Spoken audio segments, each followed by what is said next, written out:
Bonjour, on est vendredi le 20 avril 2012 et aujourd'hui mon exposé a un titre et ce titre c'est Commentaire de texte ou comment voter. Le texte en question c'est un texte de monsieur Nicolas Doisy qui travaille pour Chevreux, qui fait partie du groupe Crédit Agricole et ça fait partie d'une newsletter, d'une lettre confidentielle envoyée à des gens qui sont clients de Chevreux, c'est-à-dire des gens qui s'adressent à cette compagnie qui fait de la gestion de fortune.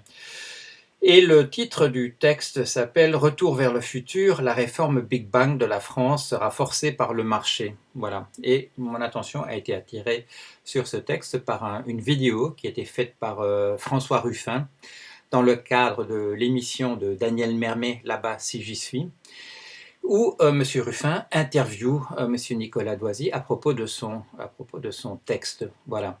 Et si vous n'avez pas eu l'occasion de le voir, sur le blog, la vidéo est présentée. Il y a déjà eu une longue discussion à ce propos.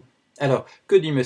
Nicolas Doisy dans son texte? Eh bien, il explique les enjeux des élections françaises et il dit qu'en conclusion, c'est que de toute manière, quel que soit le candidat qui passe, il fera le programme du FMI, le programme du Fonds monétaire international, ce programme d'extrême droite, appelons un chat, qui est exposé depuis je sais pas, la création de cet organisme en 1944, le Fonds monétaire international, d'ailleurs avec la Banque mondiale, impose au monde une philosophie qui est une philosophie qui correspond à celle de messieurs von Mises, von Hayek, qui d'autres, Milton Friedman, qui est un projet délibéré de reconstitution d'une aristocratie, d'un système aristocratique comme il existait dans l'Ancien Régime en France, si ce n'est que l'aristocratie en question n'est pas constituée de propriétaires terriens, mais elle est constituée de gens qui ont de l'argent et plus particulièrement des marchands. Notre problème à nous en Europe, c'est que l'Europe qui a été créée, l'Europe plus ou moins fédérale, plus ou moins confédérale qu'on est en train de nous préparer, a été délibérément, depuis ses débuts dans les années 50, a été constituée sur ce modèle-là. Bon, alors, ce modèle-là, il correspond à cette idéologie qu'on appelle libertarienne et qui est un courant de l'extrême droite. C'est un courant, je dirais, c'est pas un courant en col bleu comme le fascisme de M. Mussolini, de M. Adolf Hitler. C'est un fascisme en col blanc qui s'adresse aux élites et qui leur explique qu'on va constituer, comme je viens de le dire, une aristocratie qui sera faite par les gens qui arrivent à gagner de l'argent et qui pourront imposer au reste du monde exactement la manière dont ils vont faire les choses. Et ce que M. Nicolas Doisy dit dans son exposé, il dit exactement cela. Il dit ça se fera de toute manière de cette manière-là. Alors, dans un cadre d'élection, ça biaise bien entendu les élections. Ça veut dire qu'il y a plusieurs partis, et vous savez, en France, on peut voter pour des partis qui vont de l'extrême droite à l'extrême gauche, mais ça veut dire qu'il y a un parti supplémentaire qui, de toute manière, imposera son point de vue. Et il est intéressant de voir que, bon, il existe des pays où il y a des partis libertariens. C'est le cas aux États-Unis avec M. Ron Paul. Bon, M. Ron Paul n'obtient pas beaucoup de voix dans les élections, mais finalement, c'est pas très grave puisqu'il y a une tendance générale, je dirais, au niveau du gouvernement, au niveau des élites, d'avoir cette philosophie de toute manière. En France, il n'y a pas véritablement de parti qui représente ce point de vue. Et s'il représentait ce point de vue, il y aurait probablement très peu de voix. Mais il y a l'explicite et puis il y a l'implicite. Et l'implicite, c'est qu'effectivement, il y a derrière tout ça, en parallèle, avec le fait que les gens puissent voter, il y a un parti qui imposera son point de vue de toute manière.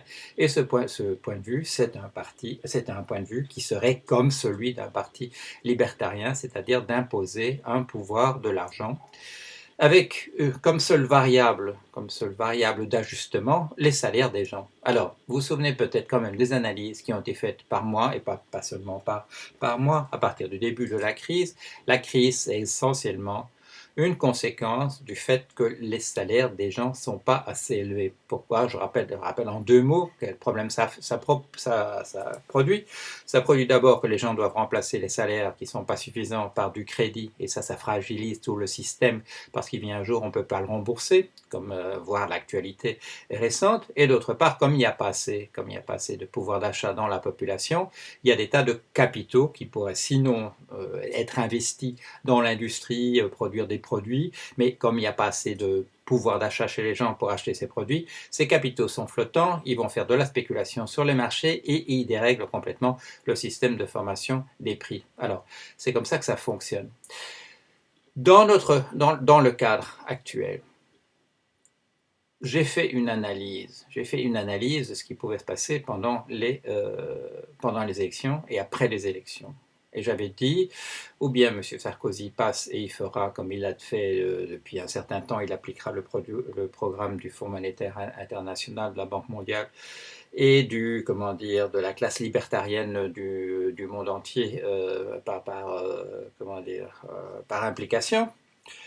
Ou bien ce sera monsieur François Hollande, et si c'est le cas de monsieur François Hollande suivra un parcours mitterrandien, c'est-à-dire qu'il commencera par vouloir faire ce qu'il a dit qu'il voulait faire, et il n'y arrivera pas, parce qu'il aura l'opposition en face de lui de ses marchés, et vous savez, bon, monsieur Mitterrand, ça lui a pris 2 ans de s'adapter. On est passé de 1981 à 1983, et en 1983, le Parti socialiste français non seulement s'aligne sur cette logique de marché, mais il l'adopte de manière enthousiaste et il commence à l'inscrire dans les institutions françaises. Bon, alors c'est un petit peu inattendu que ce soit un parti social-démocrate qui ait fait ça, mais si la logique c'est qu'il n'avait pas le choix de toute manière, que n'importe quel parti l'aurait fait, la question c'était simplement tôt ou tard. Bon, alors, le parcours de M. Mitterrand, c'est au moins il s'est battu, il y a eu un barreau d'honneur pendant 2 ans. Dans un papier que j'ai fait moi, qui était publié le 11 mars 2012, il y a un peu plus d'un mois, j'ai dit quoi qu'on fasse, ce sera la même chose. Et j'ai dit exactement la même chose que ce monsieur Nicolas Doisy. La seule différence, c'est que j'ai supposé le barreau d'honneur de monsieur Hollande s'il est élu. Bon. La différence avec l'analyse de M. Nicolas Doisy, qui est d'ailleurs très bien faite, il connaît très bien son sujet, c'est qu'il considère que M. Hollande, qui était proche de Mitterrand de toute manière pendant cette période, a compris la leçon et qu'il ne fera même pas, il fera même pas semblant de passer les 2 ans de barreau d'honneur et qui passera directement à il tiendra compte des nécessités et il appliquera immédiatement ce programme. Et une application de ce programme, c'est la suppression du contrat à durée indéterminée en France, puisque, comme je vous le dis, ça fait quand même partie de l'idéologie libertarienne de ce fascisme en col blanc, c'est que la seule variable d'ajustement, ce sont les salaires des gens. Alors, le problème, c'est que quand les gens n'ont plus du tout d'argent, d'abord ils consomment plus. Alors du point de vue d'une république des marchands, c'est quand même un tout petit peu gênant, parce qu'il faut quand même vendre ses produits. On peut les vendre de plus en plus cher, bien entendu, mais s'il n'y a pas de gens pour les acheter, ça pose un problème. Et puis il y a quand même que les gens parfois se fâchent. Bon, parfois se fâchent. Alors on a parfois le moyen de les remettre au pas très rapidement, comme ça se fait au Chili. Le Chili, c'est-à-dire le Chili de M. Pinochet, il faut quand même bien le dire, c'était explicitement, c'est pas moi, je fais pas de la médisance vis-à-vis de M. von Hayek ou de M. Milton Friedman. M. Pinochet, c'était un grand ami, un vrai ami, je veux dire un vrai ami. Comme un ami, c'est pas sur le papier, un vrai ami de M. von Hayek et de M. Milton Friedman en particulier. Et vous le savez sans doute, M. von Hayek avait eu l'occasion de dire à l'occasion d'une visite au Chili qui préférait à tout prendre un pays qui soit libéral dans son économie et pas démocratique à un pays qui serait démocratique qui ne serait pas libéral. Alors, si on ne peut pas appeler ça du fascisme en col blanc, je ne sais pas comment il faut l'appeler. J'insiste sur le sujet parce qu'il y a des gens de bonne foi qui viennent sur le blog et qui nous disent « Mais M. von Hayek, c'était pas du tout un fasciste, etc. » Bon, si, quand même. Bon, c'était, je vous dis, bon, c'était pas quelqu'un qui défilait au pas de loi, mais enfin, ça veut pas dire que ses idées n'étaient pas du même genre. C'est la même chose. C'est le stade ultime du capitalisme, en mettant le capitaliste au sommet, et non seulement au sommet comme c'est le cas maintenant, mais qui dirige tout et qui n'hésite pas à utiliser les méthodes d'une dictature militaire ou d'un État policier pour mettre ça en action. Alors, L'hypothèse de M. Doisy, qui est que M. Hollande ne perdra même pas de temps à essayer de faire semblant d'être un deuxième Mitterrand, c'est une hypothèse qui est insultante. Bon, moi dans mon papier, je ne suis pas insultant vis-à-vis de M. François Hollande. Je suppose qu'il essaiera quand même. Bon, mais vu ce qu'il a dit dans sa campagne, vu l'absence d'un véritable message disant qu'il voulait vraiment changer des choses, à mon avis, il n'a pas véritablement de programme pour résister au marché, et que par conséquent, il devra plier. Alors, qu'est-ce que ça veut dire? Bon, j'ai dit que je ferais court, donc je vais faire court. Quelles sont les implications de ça?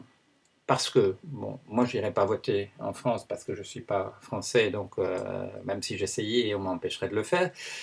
Mais je peux quand même imaginer, comme de la même manière je pourrais imaginer que je suis Robinson Crusoe, je me demanderais qu'est-ce que je ferais sur une île déserte si je m'y retrouvais.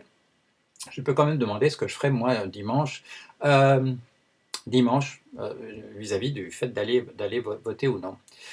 Et je me dirais la chose suivante. Bon, il y a quand même moyen, bon, on peut rester à la maison, on peut protester en n'allant pas voter. Et d'ailleurs, si vous vous souvenez, à propos d'une élection en France, je m'étais amusé à mettre comme titre le jour suivant victoire écrasante de l'abstention. J'avais montré un histogramme, c'est-à-dire un graphique. J'avais montré que l'abstention dominait tout le reste et que les autres partis étaient écrasés par l'abstention. Mais qu'est-ce que ça peut faire? Ça produit quelques sourires le lendemain quand on regarde mon papier. Ça n'a pas d'implication réelle. Alors, est-ce qu'il ne vaut mieux pas aller voter quand même d'une certaine manière? Alors, aller voter pour le candidat qui fera de toute manière ce que demande le FMI sans même protester, bon, je crois que ça c'est exclu d'office. Voter pour celui qui fera ce que lui dit le FMI parce qu'il sera bien obligé et baroud d'honneur ou pas, ça fera finalement pas grande différence, c'est ce que je disais dans mon billet. Finalement, ça fera une belle jambe aux électeurs. Mais si le fait est, bon, imaginons, c'est l'hypothèse de M. Doisy. L'hypothèse de M. Doisy, c'est que M. François Hollande s'est déjà réconcilié avec l'idée qu'il ferait de toute manière la même chose que M. Sarkozy. Bon, j'ai dit, c'est une hypothèse insultante et je ne la fais pas. Mais on peut être pascalien, on peut dire, bon, on n'est jamais trop sûr, on n'est jamais trop sûr. Alors, qu'est-ce qu'il faut faire dans ce cas-là? Il faut rendre la chose la plus difficile possible. Bon, voilà. Il y a des choix, il y a des choix. Alors on peut décider du coup de voter pour Madame Marine Le Pen.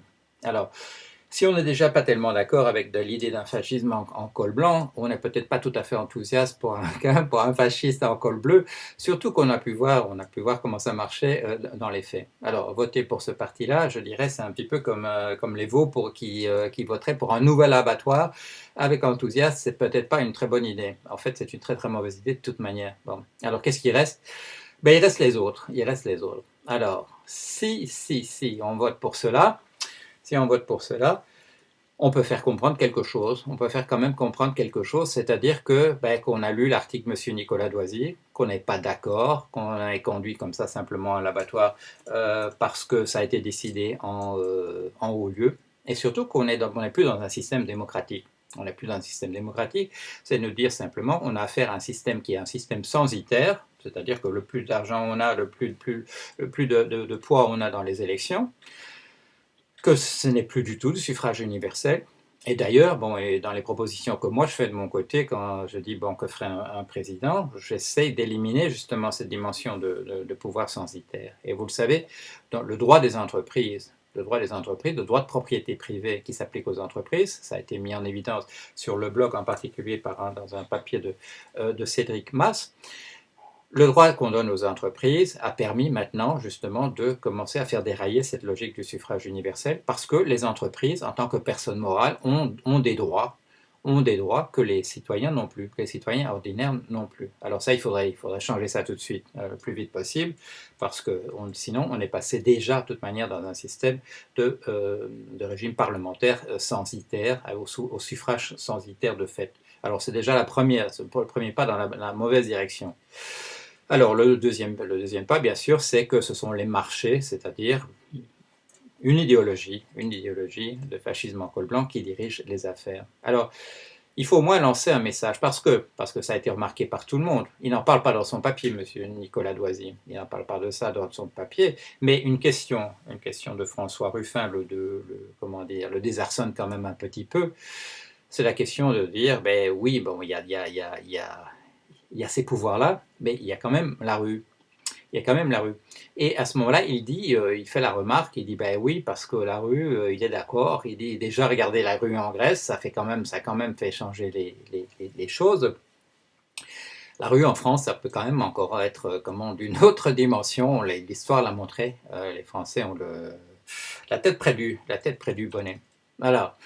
Il faut tenir compte de ça, il faut tenir compte du fait que ce n'est pas tout à fait perdu. Et la raison pour laquelle ce n'est pas tout à fait perdu non plus, c'est que si vous regardez, comment s'appelle-t-il, monsieur Doisy travaille pour le Crédit Agricole, si vous regardez l'évolution quand même de l'action, du prix de l'action, du cours de l'action du Crédit Agricole entre la période 2008 et maintenant, eh bien, il y a quand même une vérité qui apparaît là, qui est une vérité d'un autre ordre. C'est que ces gens, ces matamors qui nous disent vous allez faire comme ça et parce que c'est pas autrement, parce que le marché l'a décidé, c'est pas autrement. Le marché lui-même est en toute petite forme. Il est en toute petite forme. Il n'a peut-être plus les moyens de ces rodomontades. Et si on regarde bien, si on analyse bien ce qui s'est passé entre 2007, 2008 et maintenant, il n'a peut-être plus les moyens de ses prétentions. Voilà. Alors donc le dialogue est en réalité, il est bien plus ouvert que l'on l'imagine dans les lettres qu'on envoie à des gens qui lisent des lettres qu'on envoie pour la gestion de leur fortune. Bon, ils ont peut-être une vision un peu idyllique du monde dans lequel ils vivent et que c'est aussi simple que c'est expliqué dans le cadre de ce que dit monsieur Nicolas Doisy. Alors, le grain de sable, je crois que le moyen de peser, c'est d'apparaître comme le grain de sable. Ou alors utiliser l'expression qu'utilise Elvis Presley dans la vidéo que j'ai utilisée moi pour illustrer mon petit billet, il va y avoir de la bagarre.